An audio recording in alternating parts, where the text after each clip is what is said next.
Hej YouTube! Kul att se er igen. Det här kommer bli en lite speciell film. Jag tänker göra liksom som en reaktionsfilm. Reaction movie. Jag kan engelska. På mitt eget material. Hur narcissistisk får man vara? Men jag tänker att det här är för ett bra syfte. För många gånger när jag snackar, när Stina snackar och vi har gjort färdigt en film och lagt ut den på YouTube och folk säger: men stämmer det verkligen överens? Finns något sånt ögonblick? 2 i alla fall. Så finns det saker som vi säger som blir helt fel bara när vi säger fel ord. Ja, när vi menar någonting helt annat. Så det blir lite rolig situation. Så det här blir en blandning av upprättelse för de som har fått faktafel, där vi har sagt fel, fake news. Också en lite rolig stund när vi faktiskt förklarar vad vi faktiskt menade. Hur den går så är jag väldigt glad över att du är med och tittar igen på YouTube-kanalen. Låt oss börja.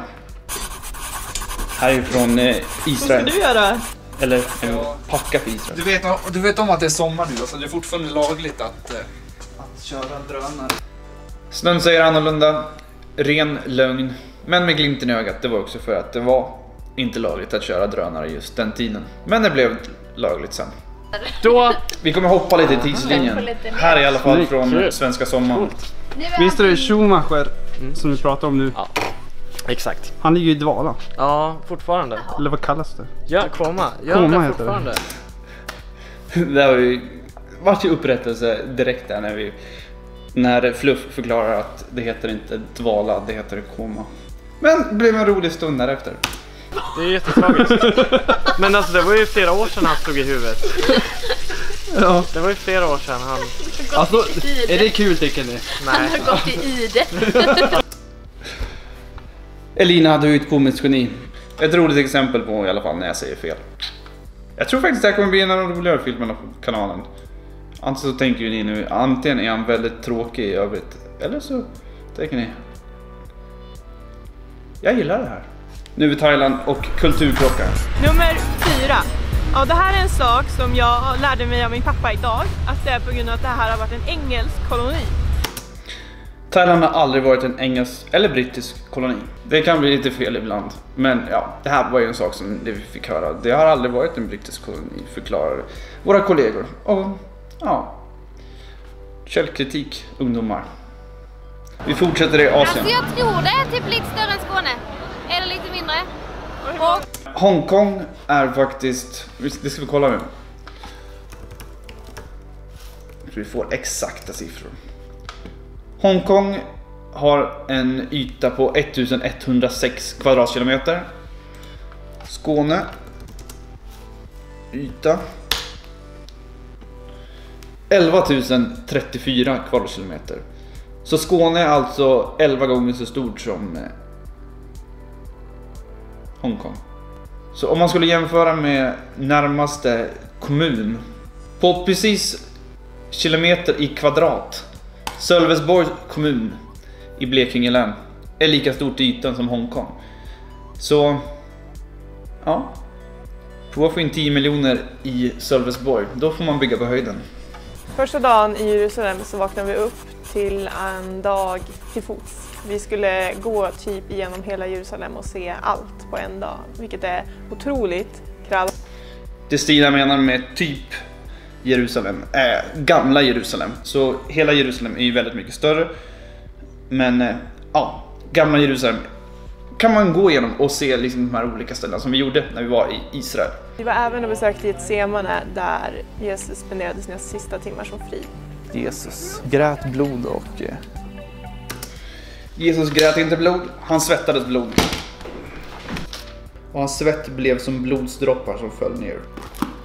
Jesus is the answer. Tillbaka i Thailand. Kan ju ni se bäst, ni som får se det här i slowmo i efterhand, men det kändes som att jag halkade till precis här där det liksom är, jag halkar på någon av de här stenarna eller lövet. Så att jag liksom gled på ena benet kändes som. Jag gled inte på benet, jag gled på foten. Men jag ramlade på benet. Tills jag höll på att sätta mig på det. Då har vi rätt ut det också. Problemet för oss har varit att vi bor i thai-område och thailändarna, de är inte vegetarianer eller veganer. Det är ju en 70 miljoners generalisering, så det ska man kanske vara lite försiktig med. Men det här är väldigt roligt med hur man kan plocka ut en mening i en, till och med när vi förklarar att... Så det är kanske inte särskilt snällt mot Stina. Vi går hem till en av de svenska familjerna här som heter Åberg, som är våra kollegor, och ser vart dagen tar vägen. Vi blev kortvariga hos Åberg. Det här senare klippet där vi förklarar att vi ska gå till ett annat hus och att planerna blev ändrade. Det har vi tagit sist av allt på den dagen. Bara för att vi tog ingen sån klipp när vi faktiskt gick där. Så det här är liksom en efterkonstruktion. Så man brukar säga att all tv är fusk. Så gäller också YouTube och Valleyvision i vissa stunder i den här. Så att den här klippet har vi tagit efteråt bara för att kunna... Man ska kunna förstå att man kommer till rätt familj och sådär. Bortkörde därifrån, utan de tog med oss till Jonssons. Eller håller på nu, vi ska till Jonssons som bor här borta. Fika där. Ja, kan bli bra det här. För det är lite logiskt också när jag inte ens har koll på nutid och dåtid där. Bangladesh. Igår åkte vi propellerplan, jag och Tobias och Salim. Propellerplan förknippar mig oftast med, eller jag i alla fall, Tintin och Krabba med guldklorna. Kan man göra. Men då kan man också tänka på att det var ett typ tvåmannaplan i Tintin och Krabba med guldklorna. Det var det ju inte i vårt fall, utan det var ju ett stort, alltså, vi åkte ju med ett flygbolag som gjorde resor likt många andra som Norwegian och SAS också, men det var inte det allra största, utan det var också då med propeller på sidan, så att det var, man ska ju faktiskt vara tydlig där. Plats nummer 3 är ett av de äldsta templen som finns i Thailand. Och det sägs också att Buddha, han som nu finns i små statyetter, den gubben som är lite matglad, ja, ni vet vilken det är. Ni kanske vet vem det är, men jag visste uppenbarligen inte hur Buddha-statyetten såg ut när jag pratade om det här. För jag tänker på den här jättestora som ligger lite smått lutat i någon soffa och skrattar. Den här skrattande gubben.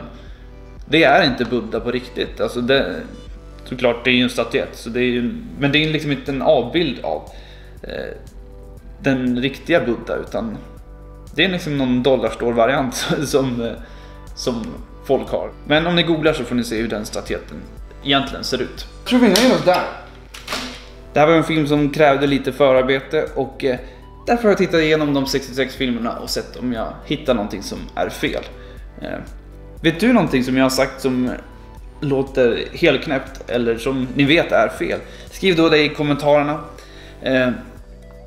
Annars så bli en trogen prenumerant genom att trycka på den här röda knappen som det står prenumerera på. Så får du följa med mig mer när jag säger något annat galet. Ha det så bra ni som är i Argentina, Thailand, Bangladesh, men också ni hemma i Sverige. Det är så kul att ni följer med vår resa. Även om det kan bli lite fake news ibland. Ha det bäst, hej pa!